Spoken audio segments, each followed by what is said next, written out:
But after this Thursday night into a Friday in Sao Paulo, make sure you are salivating for Saturday in week number 2. What a great weekend 2 slate that we have in college football. And to welcome us into week number 2 in the second full Saturday, it is Mark Zinno, known as the Mouth in the South, here on the early line. Zinno, thank you so much for joining us here on this Thursday.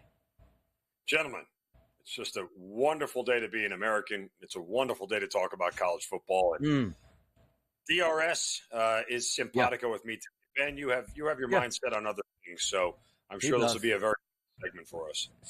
See, that's not true. Other things would have actually worked if this was still the NFL segment. My mind is solely on college football, so now we talk some CFB. Again, in this time, in September now, it's like the George Costanza meme. It's soup season. I got to start shifting into that. Mark Zinno becomes the Mouth in the South, and now it's time for his SEC picks.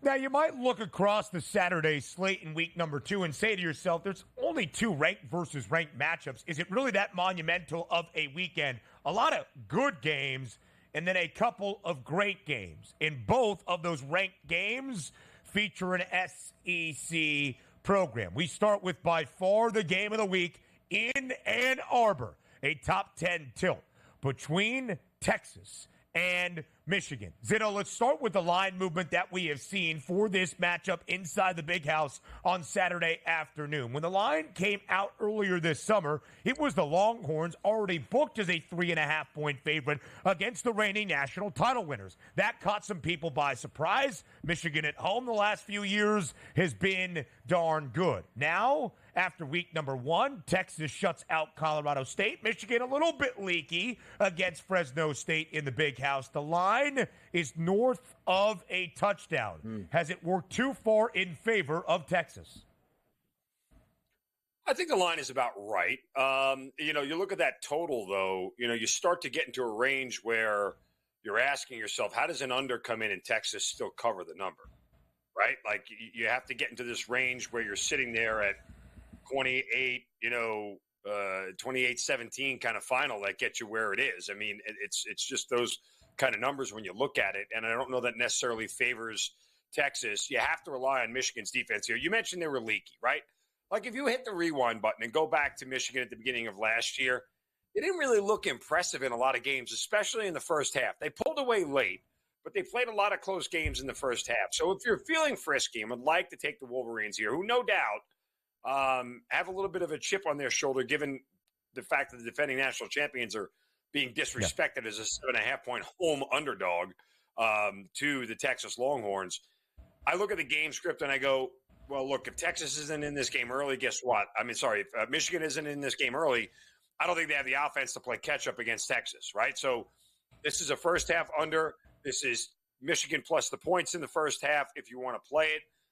You get the feeling that Texas could pull away late. If it's Texas up by a field goal at half, they just may overwhelm Michigan in the latter half of these games. But Michigan, again, has proven in the second half, guys, that they can be a lot stronger defensively than they are in the first. So if this thing goes over, I don't see how Texas doesn't cover. Right? Michigan has to keep this thing low scoring. Yeah. Let me ask you a question here, Mark, too, because being a handicapper, this is always a tricky part in the season. Play one game. Everybody has their referendum already in the season. This team stinks. This team's great. Oh, my goodness. And then you move on to week number 2. So we look at that Texas-Michigan game, opening up at 3.5, now sits at 7.5. Why? Michigan didn't look all that great last week against Fresno State. Texas looked like they could be world beaters. Granted, 2 different teams, 2 different places. We understand that. But now we take a look at NC State and Tennessee. You saw last week, Tennessee, easy victory, 5.5 opening line, goes to 7.5, even 8.5 at some other outlets right now. And NC State didn't look all that great last week. How do we handle the bias, just from our own eyes, Mark, from weeks 1 to weeks 2, and how do you handicap that?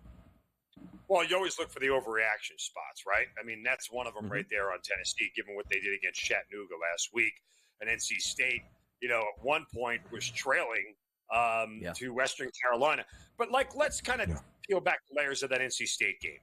right? You could look probably a little bit of jitters at Grayson McCall. They didn't start out well offensively. They got down in a 14-0 hole. And then what happened?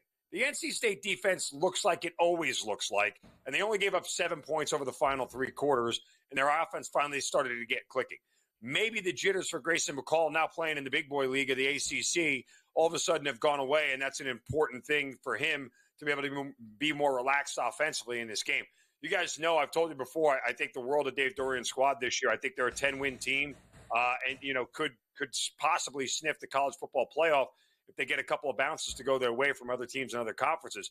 All that said, this is about defense here for NC State. If the Wolfpack can contain Tennessee and not get, boat race like we saw at Chattanooga, which I don't think actually happens here, then NC State's going to have a great chance to be in this game. I wouldn't lay the 7.5. It's NC State or pass for me. Remember, this is technically a neutral site game in Charlotte. The game is not in Raleigh, so you could expect a little bit more of a balanced crowd than what we would see if the game was on NC State's campus. Still, I think you'll see a lot of red in those stands, and it'll be a very heavy Wolfpack favored crowd there. But I like NC State. The Pack really good as an underdog under Dave Doran since 2021. Really, frankly, the entire time he has been in Raleigh since 2013. But 8-7 against the spread in the last 3 college football seasons. 7 outright victories of those 8 covers.